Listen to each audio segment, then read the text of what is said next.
ভূমিকায় হাত দিচ্ছে, কোপায় কোপায় ছাত্রলীগে মারতেছে, প্রত্যেকের এক একটা শিক্ষা আমি দিয়ে ছাড়বো। আর আমি যেটা বলি আমি তা করি। গণঅভ্যুত্থানের মুখে দেশ ত্যাগের পর 2 মাস ধরে ভারতে অবস্থান করছেন। বর্তমানে শেখ হাসিনা কোন স্ট্যাটাসে ভারতে অবস্থান করছেন তা ভারত সরকার স্পষ্ট করে জানায়নি। তবে শেখ হাসিনা খুব দ্রুতই ভারত ত্যাগ করে তৃতীয় কোনো দেশে যাবেন বলে বিভিন্ন গণমাধ্যমে শোনা যাচ্ছে। দেশে আর চট করে ঢুকে পড়া হলো না ক্ষমতাচ্যুত সাবেক প্রধানমন্ত্রী শেখ হাসিনার। শুধু তাই নয়, এবার তাকে ছাড়তে হচ্ছে দেশ থেকে পালানোর পর আশ্রয় নেয়া দেশ ভারতও। এমন খবরই ভেসে বেড়াচ্ছে বিভিন্ন গণমাধ্যমের সংবাদে। যদি 2-4 জনকে একদম শুট করে মেরে ফেলা হতো প্রথম সারি, তার মধ্যেও আমরা একজন থাকতাম। এখনো যদি ফ্যাসিস্ট আওয়ামী লীগের দোসররা আজকে থেকে কিছু বছর পরে আবার পুনর্বাসিত হয়, তারাও প্রথম যে কয়েকজনকে আসলে একদম ওপেন ফায়ার করে একদম স্পট ডেড করে দিবে, কিংবা আয়নাঘর রাখবে, কিংবা একদম ফাঁসিতে ঝুলাবে তাদের মধ্যে। দেশবাসীর উদ্দেশ্যে বিবৃতি দিয়ে কঠোর বার্তা দিয়েছে আওয়ামী লীগ। ওই বিবৃতিতে এক পর্যায়ে প্রয়োজনে আরেকটি যুদ্ধ হবে, স্বাধীনতা রক্ষার যুদ্ধ, এমন ঘোষণাও দেওয়া হয়েছে। সুপ্রিয় দর্শক মণ্ডলী, আশেপাশে হাসু আপা নাই তো? আমার ভয় লাগতেছে, প্লিজ আশেপাশে নাই তো? সুপ্রিয় দর্শক মণ্ডলী, দেশ এবং দেশের বাহিরে যে যেখান থেকে আজকের এই প্রতিবেদনে ক্লিক করছেন, সকলকে জানাচ্ছি আন্তরিক শুভেচ্ছা এবং অভিনন্দন। আপনি যদি একা একা এই ভিডিওটি দেখতে থাকেন তাহলে একটু লুকিয়ে যান অথবা কম্বলের নিচে চলে যান, কারণ ভয় আসতেছে। হাসু আপা আমাদের সাথে যুদ্ধ ঘোষণা করছে, সমন্বয়কদের হত্যা করে ফেলবে, ডক্টর ইউনূসকে প্রতিশোধ নিয়েই ছাড়বে। যুদ্ধের দামামা এখনো তার ভিতরে নেভেনি, তিনি প্রতিশোধের আগুনে এখনো জ্বলতেছে। 15টি বছর মানুষদেরকে শোষণ করে তাদেরকে নির্মমভাবে অত্যাচার নির্যাতন করেও তিনি এখনো ক্ষান্ত হয়নি। সুপ্রিয় দর্শক মণ্ডলী, আজকে 2টি গুরুত্বপূর্ণ প্রতিবেদন আপনাদেরকে দেখাবো। অনুরোধ করতেছি, যারা দেশকে ভালোবাসেন, দেশের বর্তমান পরিস্থিতি সম্পর্কে জানতে চান, হাসিনার পরিকল্পনা সম্পর্কে জানতে চান, আজকের ভিডিওটি পরিপূর্ণ দেখবেন। এবং সেই সাথে আপনারা সকলেই জানেন ফ্যাসিস্ট হাসিনা তিনি ভারতে আছেন, সেখানে রাজনৈতিক আশ্রয় আছেন। অনেক দেশে আশ্রয় চাইলেও তিনি কিন্তু সেখানে আশ্রয় পান নাই। এইবার যে ঘটনাটি ঘটছে, ভারতেও তিনি আর থাকতে পারবেন না, ভারত থেকেও বিতাড়িত হয়ে যাচ্ছেন। এবং তিনি কোথায় যাবেন? শেষ আশ্রয় কেন্দ্র কি বাংলাদেশই হবে?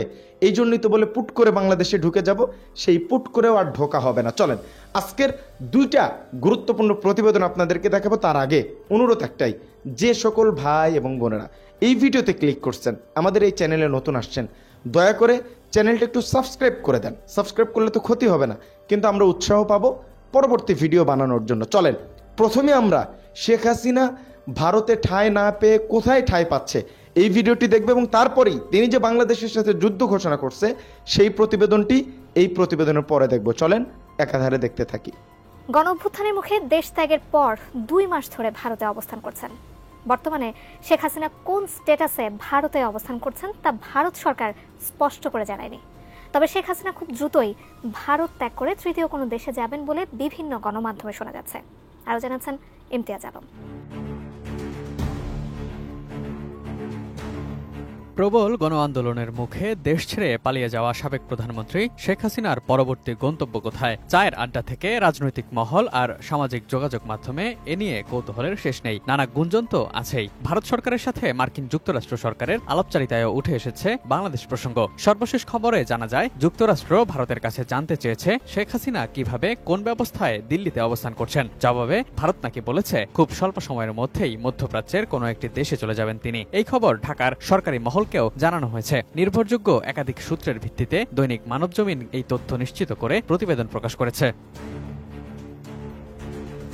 গত 5 আগস্ট ছাত্র জনতার আন্দোলনে পদত্যাগ করে ছোট বোন শেখ রেহানাকে নিয়ে ভারতে পালিয়ে যান শেখ হাসিনা। বাংলাদেশের সামরিক বাহিনীর একটি বিমানে তিনি দিল্লির কাছে গাজিয়াবাদের হিন্দন বিমান ঘাঁটিতে অবতরণ করেন। এরপর থেকে তিনি কোথায় আছেন তা আর নিশ্চিতভাবে প্রকাশ পায়নি। তবে তিনি দিল্লিতে কোনো সেফ হাউসে আছেন এমনটি বিভিন্ন সূত্র থেকে জানা যায়। এমনকি ব্রিটিশ দৈনিক ফাইন্যান্সিয়াল টাইমসের এক প্রতিবেদনে উঠে আসে, শেখ হাসিনা ও তার মেয়ে সাইমা ওয়াজেদ পুতুলকে দিল্লির অভিজাত লোদি গার্ডেনে ঘুরতে দেখা যায়, এমন তথ্যও। কোয়ালিটি সম্পন্ন আন্তর্জাতিক মানের still bar CSRM, committed for better still. এদিকে শেখ হাসিনার সঙ্গে থাকা কূটনৈতিক পাসপোর্টও বাতিল করে দিয়েছে অন্তর্বর্তীকালীন সরকার। এ ধরনের পাসপোর্টধারীরা ভিসা ছাড়াই ভারতে 45 দিন বৈধভাবে অবস্থান করতে পারেন। এরই মধ্যে ভারতে শেখ হাসিনা প্রায় 2 মাস ধরে অবস্থান করছেন। কূটনৈতিক পাসপোর্টে তার বৈধভাবে অবস্থানের মেয়াদও শেষ হয়ে গেছে। এখন তিনি কোন স্ট্যাটাসে দেশটিতে অবস্থান করছেন তা পরিষ্কার নয়। ভারতের পক্ষ থেকেও বিষয়টি খোলাসা করা হয়নি। তবে ভারত সরকার চাইলে ভারত সরকারের ইস্যুকৃত ট্রাভেল পাস দিয়েও শেখ হাসিনা ভারত থেকে পাসপোর্ট ছাড়াই অন্য দেশে ভ্রমণ করতে পারবেন। এদিকে বহু হাই প্রোফাইল আওয়ামী লীগ নেতারা 5 আগস্টের পর বৈধ ও অবৈধভাবে দেশ ত্যাগ করেছেন। তাদের অনেকেরই প্রথম পছন্দের গন্তব্য ছিল ভারত। সম্প্রতি ক্ষমতাচ্যুত আওয়ামী লীগ সরকারের স্বরাষ্ট্রমন্ত্রীর পদে থাকা আসাদুজ্জামান খান কামাল, আওয়ামী লীগের সাংস্কৃতিক বিষয়ক সম্পাদক ও নেত্রকোনা 3 আসনের সংসদ সদস্য অসীম কুমার উকিল, তার স্ত্রী অপু উকিল ও আওয়ামী লীগের সাবেক সংসদ হাজী সেলিমের এক পুত্রকে কলকাতার একটি ইকো পার্কে দেখা যায়। বাংলাদেশের একটি বেসরকারি টেলিভিশনের চ্যানেলের ক্যামেরায় ধরা পড়েন তারা। এরপর অবস্থা বেগতিক দেখে সটকে পড়েন তারা। Imtiaz Alam, desk report, ATN news. সুপ্রিয় দর্শক মণ্ডলী, এই পর্যন্ত যারা দেখছেন, এখন যে ভিডিও চিত্রটি চালাবো এটাও খুবই গুরুত্বপূর্ণ প্রতিবেদন। আপনি একটু কষ্ট করে সেই প্রতিবেদনটুকু একটু দেখে যাবেন ইনশাআল্লাহ। দেশবাসীর উদ্দেশ্যে বিবৃতি দিয়ে কঠোর বার্তা দিয়েছে আওয়ামী লীগ। ওই বিবৃতিতে এক পর্যায়ে প্রয়োজনে আরেকটি যুদ্ধ হবে, স্বাধীনতা রক্ষার যুদ্ধ, এমন ঘোষণাও দেওয়া হয়েছে। দেশে আর চট করে ঢুকে পড়া হলো না ক্ষমতাচ্যুত সাবেক প্রধানমন্ত্রী শেখ হাসিনার। শুধু তাই নয়, এবার তাকে ছাড়তে হচ্ছে দেশ থেকে পালানোর পর আশ্রয় নেয়া দেশ ভারতও। এমন খবরই ভেসে বেড়াচ্ছে বিভিন্ন গণমাধ্যমের সংবাদে।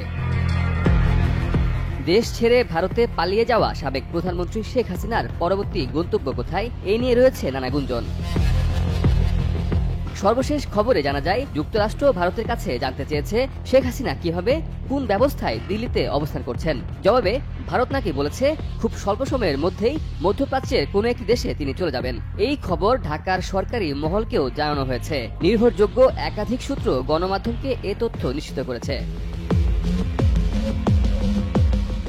ছাত্র জনতার তুমুল আন্দোলনের মুখে গত 5 আগস্ট প্রধানমন্ত্রীর পদ থেকে ক্ষমতাচ্যুত হন শেখ হাসিনা। সেদিনই সামরিক হেলিকপ্টারে করে ভারত পালাতে বাধ্য হন তিনি।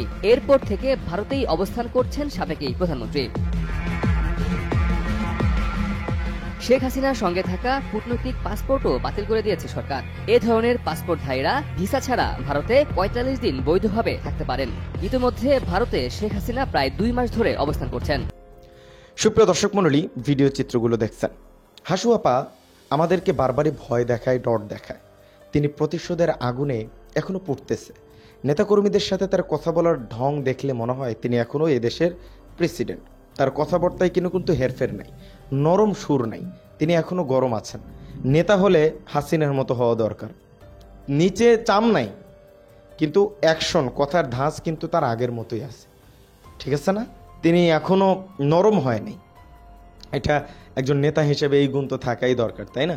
সকলকে লিস্টই করতে বলতেছেন, দেশে আসবেন, নেতাকর্মীদের দেখে নেবেন, ডক্টর ইউনূসরে দেখে নেবেন। ভাই, সার্জিস সাহেব একটা কথা বলছে যে ফ্যাসিস্ট হাসিনা যদি আবারও পুনরুত্থান হয়, তিনি যদি আবারও ক্ষমতায় আসেন বা দেশে আসেন, তাহলে সমন্বয়কদেরকে আগে সরাসরি গুলি করে হত্যা করবে।